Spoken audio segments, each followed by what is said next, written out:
Oke, kali ini kita akan coba bahas ya terkait yes question ya. Jadi di topik kali ini tentang yes question adalah kita akan belajar cara menyusun satu pertanyaan di mana nanti si customer dia akan say yes dengan pertanyaan yang kita berikan ke mereka. Ya. Oke, jadi pada intinya adalah yes question, kita berikan satu pertanyaan plus jawabannya, ya. Dan jawabannya kita sudah siapkan, opsinya cuma ada satu, yaitu yes, ya. Oke, agar lebih mudah gambarnya seperti apa, kita coba ambil contoh saja langsung, ya. Contoh misalnya kita sedang melakukan satu presentasi, kita sedang melakukan touring misalnya, ya. Kita sedang memperkenalkan beberapa area kelas atau area free week, begitu ya. Setelah kita perkenalkan, setelah kita perlihatkan, kita jelaskan fungsi dari area tersebut untuk apa, dan lain sebagainya. Lalu di akhir dari presentasi kita akan tanya ke customer tersebut. Oke Kak, bagaimana? Untuk fasilitasnya oke ya? Nah, jadi pertanyaan tadi, oke Kak, bagaimana untuk fasilitasnya oke ya?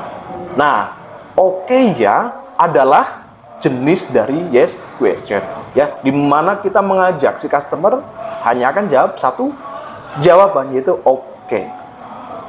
Bukan dengan menanyakan seperti ini. Oke Kak, untuk fasilitasnya gimana? Oke apa enggak? Di sana ada opsi di mana dia bisa menjawab enggak. Ya, memang mungkin bisa jadi si customer bilang enggak ya, walaupun kita sudah tanya oke ya. Tapi setidaknya kita meminimalisir jawaban dari customer untuk say no, untuk berkata tidak. Ya, di sini paham ya, sampai sini ya. Oke, contoh lagi misalnya kita sedang dimasuk di sesi misalnya guest profile ya. Kita sudah mengajak touring, mengajak memperlihatkan fasilitasnya. Di sesi berikutnya adalah kita summary ya, apakah ada kendala atau tidak dari si customer ini ya. Kita masuk ke guest concern misalnya ya. Di sana ada pertanyaan misalnya, untuk waktu tidak jadi masalah ya. Nah, itu pertanyaan yang pertama. Yang kedua misalnya dengan pertanyaan seperti ini, untuk waktu oke ya Kak, kira-kira akan lebih enak yang mana? Kelihatannya memang tidak ada perbedaannya. Kelihatannya memang dua pertanyaan itu tidak ada perbedaan yang mencolok gitu ya. Ya biasa-biasa aja pertanyaannya ya.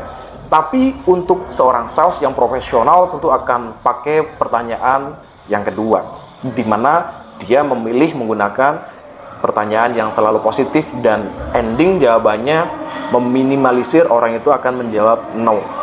Ya. Jadi dengan pertanyaan, untuk waktu oke ya Kak. Nah, secara psikologis orang akan mengatakan oke sih, tidak ada masalah. Nah, ini untuk meminimalisir ya jawaban dari customer, ya saya harus lihat dulu jadwal, atau saya mungkin harus atur dulu schedule dan lain sebagainya, untuk meminimalisir hal-hal tersebut. Contoh lagi misalnya, kita tanya jarak misalnya. Untuk jarak tidak ada kendala kan ya Kak? Atau pertanyaan kedua, Kak, untuk jarak oke ya? Aman ya? Memang dari pertanyaan satu dan kedua kelihatannya tidak ada perbedaan yang perlu kita masalahkan ya. Sama-sama menanyakan. Tapi alangkah baiknya ya kita menggunakan cara bertanya yang kedua, di mana pertanyaan yang kedua adalah, untuk waktu oke ya Kak, aman ya Kak. Jadi di sana tidak ada negative question. Di sana orang tidak sempat berpikir untuk berkata no. Tidak ada opsi untuk berkata atau menjawab no. Ya. Oke, itu yes question. Ya, kelihatannya sepele. Tapi kalau misalnya teman-teman yang memperhatikan detail ketika presentasi, hal seperti ini pun bisa membantu untuk menaikkan closing ratio. Ya, oke. Ini kita presentasi ya. mengajak orang untuk selalu berkata yes, yes, dan yes. Tujuannya adalah untuk menaikkan closing ratio.